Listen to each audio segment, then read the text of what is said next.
तीन बहनों की लालची भाभी। करिश्मा, रेशमा और मनीषा तीन बहनें हैं। उनका एक भाई भी है, मयंक। मयंक अपनी बहनों को बहुत प्यार करता है, लेकिन मयंक की पत्नी सविता इस मामले में मयंक से बिल्कुल ही अलग है। वो अपनी ननदों का जितना बुरा कर सकती है उतना बुरा करती ही रहती है और अपनी ननदों पर हुक्म भी चलाती है। करिश्मा, करिश्मा, तुमने अभी तक नाश्ता नहीं बनाया? तुम्हारे भैया को ऑफिस जाने में देर हो रही है।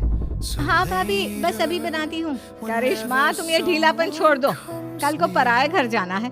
वहाँ अगर तुम इस तरह से काम करोगी तो लोग क्या कहेंगे कि माँ ने और भाभी ने कुछ सिखाया नहीं। और तुम्हारी दोनों बहनें कहाँ हैं? रेशमा मार्केट गई है और मनीषा सो रही है। क्या? सुबह के 8 बज रहे हैं और ये महारानी अभी भी सो रही है? ये कहते हुए सविता अपनी सास दुर्गा देवी के पास जाती है। माँ जी, देख रही हो अपनी बेटियों के तौर तरीके?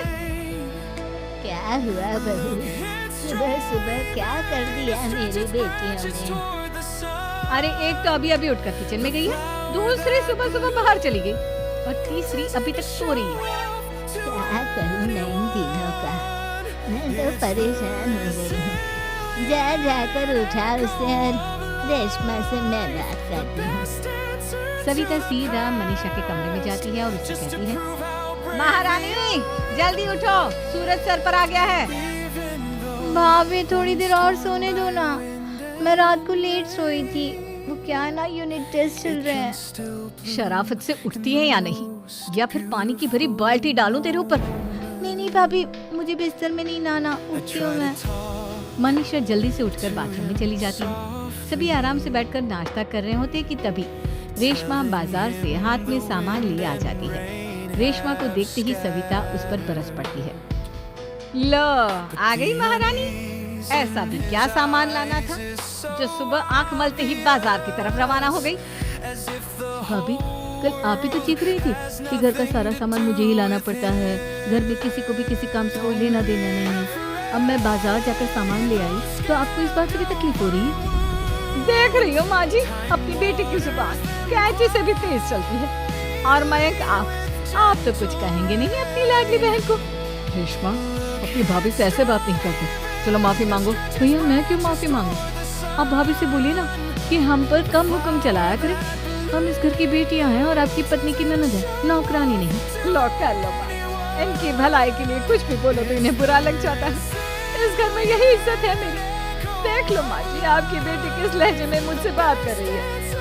सविता वहाँ से चली जाती है। मयंक को बहुत गुस्सा आता है, वो भी वहाँ से चला जाता है। फिर करिश्मा रेशमा को समझाती है।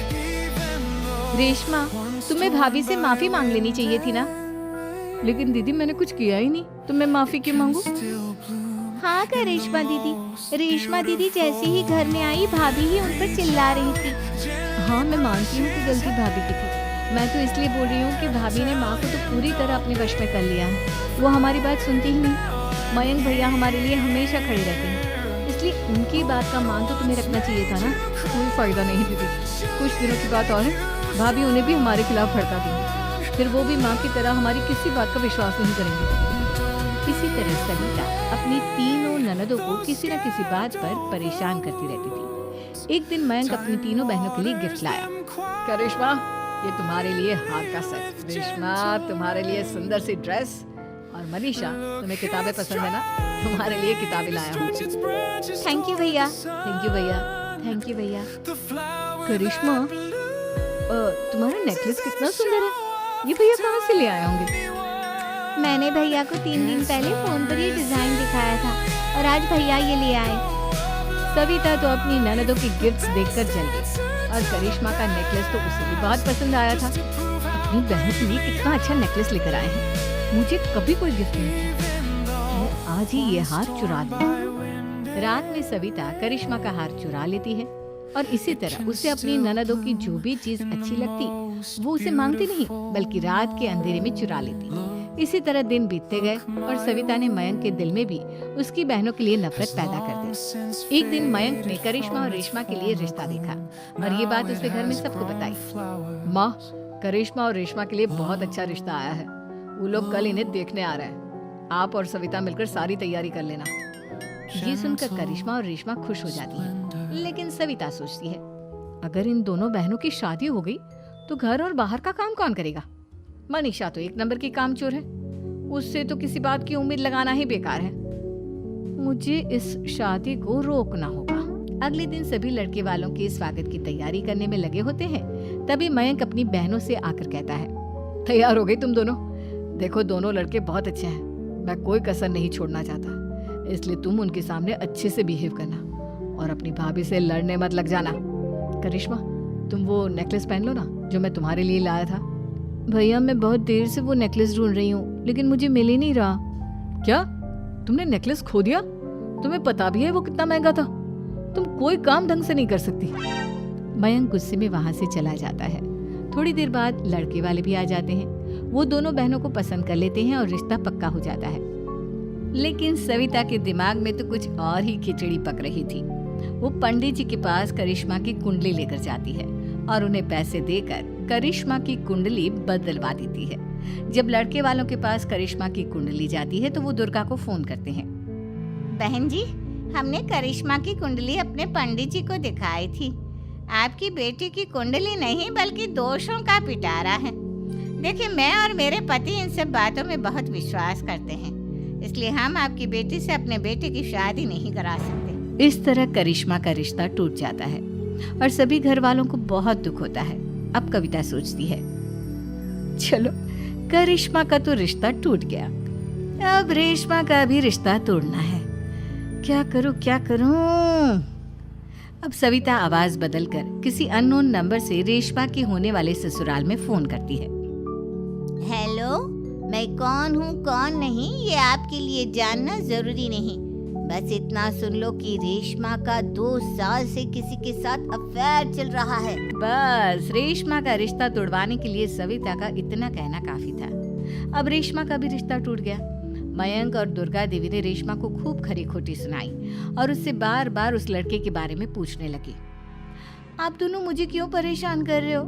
अरे कोई लड़का होगा मेरी लाइफ में तो मैं बताऊंगी ना, जब कोई है ही नहीं तो कहाँ से लाऊं मैं कोई लड़का? तो तेरे होने वाले ससुराल वालों को फोन किसने किया था?